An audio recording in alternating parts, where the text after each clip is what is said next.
Hey guys, how you doing today? I got a couple special things to show you. It was my weekend project and here they are right now. They look pretty normal, right?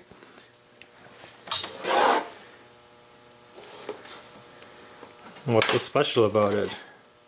Well, what's so special about it is that I've built these to be computers. So here's one that's completely done. You can see more obvious more obvious signs from, I made a mistake right there, more obvious signs from underneath here, but yeah, I mean this is an NES PC. I like to make the joke that now I'm playing with power, but maybe that's just funny for me. But yeah, so I spent weekend hours and hours trying to build this, build these into the case here, and what I really wanted to go for was as stock look as possible. Now I didn't want to go as far as to try and route some of these things to the outside of the case, which would, you know, hide the silver I/O shield a little bit more. I wanted to have easy access to all these things, but outside of that, I tried to keep, you know, everything else as stock as possible. So these are actually usable as well. The light lights up, the power is power, the reset's reset. So that is one complete. This guy here is actually a quad core AM1 5370 with 8 gigabytes of RAM and a 640 gig drive inside. So it's got quite a bit of power. Heat wise, not too bad. Under prime 95 for 10 minutes. I'm hitting about 51 degrees tops, with a TJ max of about 70 degrees. So it's hot, but it's well within specs, so I'm not too worried about this guy here. Now I have another one. I ended up building two of them, and this one here, I ended up getting everything inside for free. Now I don't know if you see this case over here, but I grabbed that for free. The guy was offering the computer for free, and when I picked it up, I found out that it was very strange. Now, I don't know if you can see that, but there's no power supply. The port is covered up. And upon further investigation, when I got it home, I found out that it was this guy here.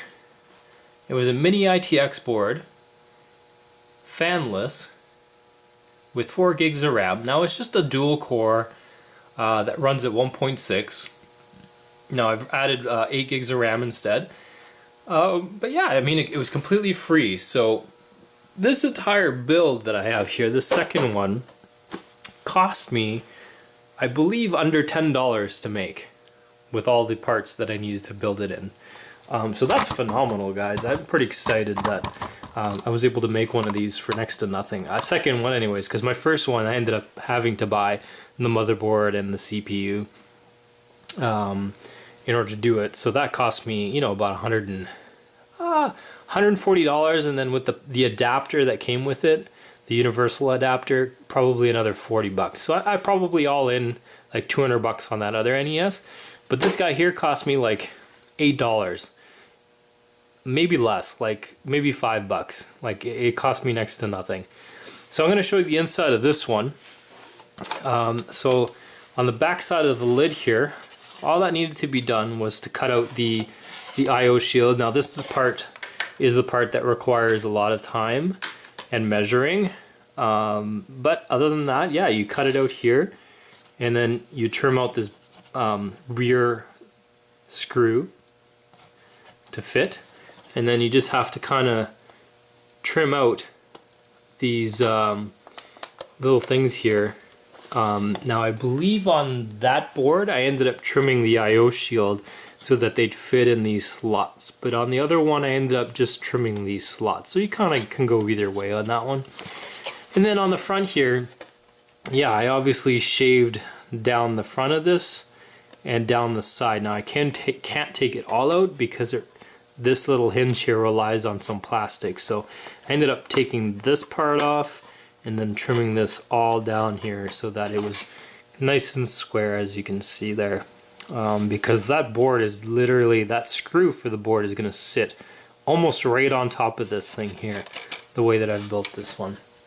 Now, inside, this is what we have. So I ended up desoldering and removing this piece because I wanted to have that stock look for the corner. Now I ended up hot gluing the things just in case someone was silly enough to actually try putting something in there. I don't want it to, you know, cause problems or whatever. So I took out the cap and then I just hot glued the holes so that, you know, there wouldn't be any mistake there. But yeah, inside the thing here, I mean, you can see where I've taken and rewired the power.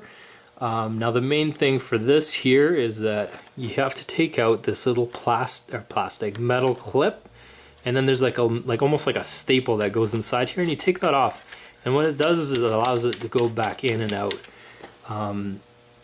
So that, you know, once you rewire it, however you decide it, you know, you can get your power, you can get your reset, and then you can use the LED for your power light. So it's perfect. And then the placement for the hard drive differs from that one to this one because of where the heatsink tends to sit.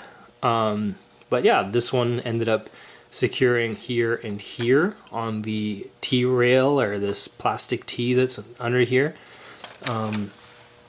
Yeah, so here and here, and it's sturdy enough that I don't really have to add the other two screws. So it's pretty simple. I mean, that's all there is, guys. And then you just got to get some big bolts so that the board can sit on top of. And obviously the big thing here is to make sure that it all fits, right? But I mean, what I wanted to say was the big thing is that I have this board sitting upside down, guys. Why do I do that?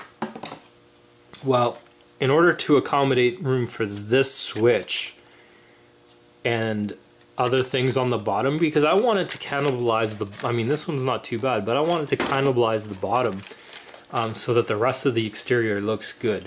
And I can draw air in from the bottom. That's why I have these bigger feet on there. So this is a fan that's going to go here to draw in air. I can draw in air, and I don't have to worry too much about the aesthetics from the bottom side as much. So for the best fitment possible, I went with the upside down placement. So yeah, board just sits on there, everything closes up, and you got yourself an NES PC. It's totally doable, guys. Just measure, lots of measuring. Anyways, I wanted to quickly show you my weekend project and what I spent a lot of hours doing. It seems pretty simple once you look at it here, but yeah, guys, this is a big project. It took me, you know, 2 solid days of a lot of hours. So if you ever give it a try, it's well worth it. You gotta always think about heat, but you know, let me know if you've ever tried something like this, or if you want to plan on trying doing something like this. And if you have done it, I'd like to see what you have made. Otherwise, I hope you enjoyed the video, guys. Please like, subscribe, share, and we'll see you the next time, guys.